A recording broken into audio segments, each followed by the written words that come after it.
Halo guys, balik lagi dengan Irul di Flash Gadget Channel. Setelah seri Galaxy A32 dan A72 yang udah kita unbox terlebih dulu, kali ini saya mau unbox seri yang ada di tengahnya nih. Yap, ini dia Samsung Galaxy A52. Yang spesifikasi dan fiturnya hampir identik dengan seri A72 ya.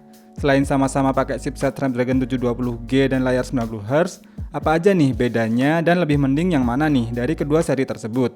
Kita langsung mulai dari video unboxingnya dulu ya. Lihat tampilan depan dusnya ini kayak dejavu nih.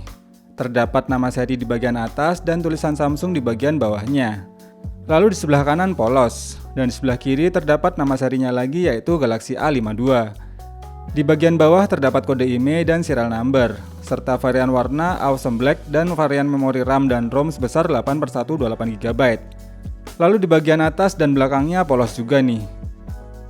Langsung kita unbox dan buka segelnya dulu ya. Begitu pertama kali dibuka langsung terlihat stiker IMEI dan juga unit smartphone-nya. Lalu di bawahnya terdapat adapter charger bawaan yang support adaptive fast charging 15W. Dan kabel data bawaan yang bertipe USB ke Type-C. Di atas dusnya tadi ternyata masih ada dus kecil yang berisi bonus jelly case yang berbahan lentur namun cukup tebal. Serta SIM tray ejector dan juga buku manual dan kartu garansinya. Kita barisin dulu dan lanjut ke hands-on-nya ya. Ini dia unit Galaxy A52 yang memiliki 3 selling point utama mirip dengan seri A72. Seperti layar Infinity O display, quad kamera 64MP dengan OIS, dan juga memiliki fitur IP67 water and dust resistant. Kita lepas dulu plastiknya ya. Ini dia desain belakangnya yang juga identik banget dengan seri Galaxy A72.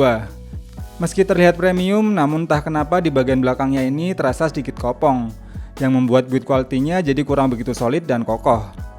Di bagian kanan terdapat tombol power dan volume. Di bagian atas terdapat lubang mic dan lubang untuk membuka slot SIM card-nya. Yang setelah saya buka ternyata sama kayak A72 yang mendukung dual SIM tapi modelnya hybrid. Di bagian kiri polos. Dan di bagian bawah terdapat lubang jack audio 3,5 mm, lubang mic, lubang colokan USB Type-C dan juga lubang speaker. Kita nyalakan dan setting dulu sebentar ya. Ini dia tampilan awal dari Samsung Galaxy A52. Menggunakan layar sebesar 6,5 inch beresolusi Full HD+, 1080x2400 pixel. Menggunakan panel Super AMOLED yang kini mendukung refresh rate layar mencapai 90Hz. Layarnya semakin terasa lega berkat tampilan punch hole kamera depan yang semakin mengecil. Namun entah kenapa saya malah merasa bezelnya ini sedikit lebih tebal dari seri pendahulunya. Menggunakan interface One UI 3.1 yang berbasis Android 11. Dengan kapasitas baterai sebesar 4500 mAh yang sebenarnya mendukung pengisian cepat hingga 25W. Cuma memang charger bawaannya aja sih yang dikasihnya cuma 15W aja ya. Lalu untuk kualitas suara stereo speakernya juga lumayan bagus dan jelas lebih enak dari seri pendahulunya. Berikut adalah contoh suara speakernya.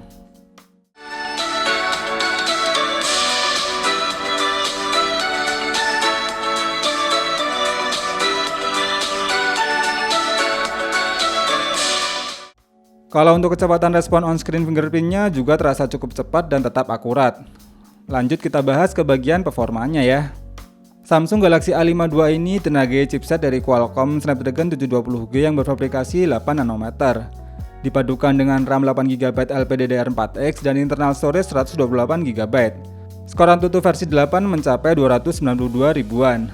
Dengan skor CPU di angka 101 ribuan dan GPU di 73 ribuan. Untuk Geekbench 5 tesnya berhasil mendapatkan skor untuk single core sebesar 519 poin dan multi-core skor 1591 poin.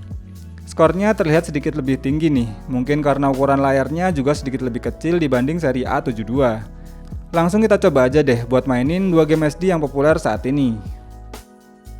Game PUBG Mobile ternyata baik untuk settingan dan experience yang saya rasakan mirip banget dengan seri A72.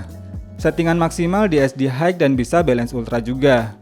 Kontrolnya juga responsif dan untuk sensor gironya juga tidak terasa delay. Suhu panas HP juga terasa hangat dan tidak terlalu panas meski sudah hampir setengah jam bermain. Dan selama 30 menit bermain, suhu panas HP mencapai 40 derajat Celcius dengan penurunan baterai sekitar 6%. Sama halnya dengan game Genshin Impact, untuk settingan defaultnya berada di low, yang tetap cukup playable walau dinaikkan ke mode 60fps. Tapi biar enak saya mainkan di settingan bawaannya aja. Dan meski pakai settingan default, ternyata frame drop tetap kadang terasa saat bertarung melawan monster dan memunculkan efek skill animasinya. namun masih tergolong wajar dan masih playable di settingan defaultnya ini. Selama 30 menit bermain, suhu panas HP mencapai 43 derajat Celcius dan penurunan baterai sekitar 11%. Setup quad kameranya ini memiliki kamera utama sebesar 64 megapiksel berapertur f1.8 yang mendukung fitur OIS.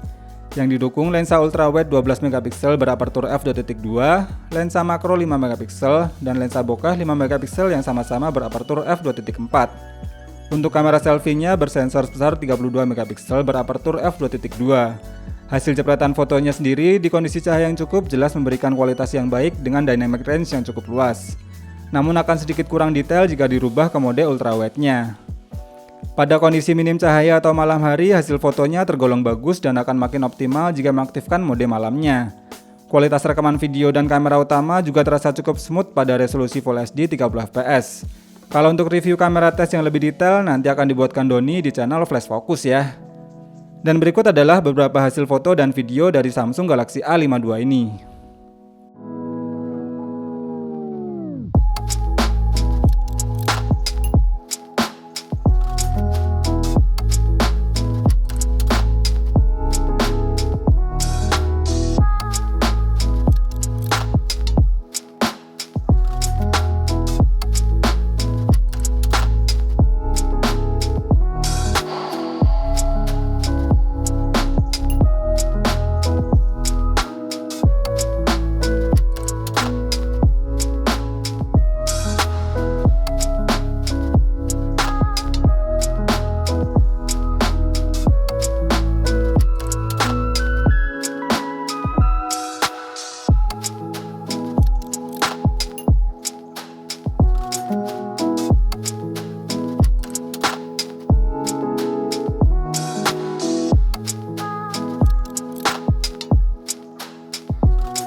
Jadi menurut saya Galaxy A52 ini sama menariknya dengan seri Galaxy A72.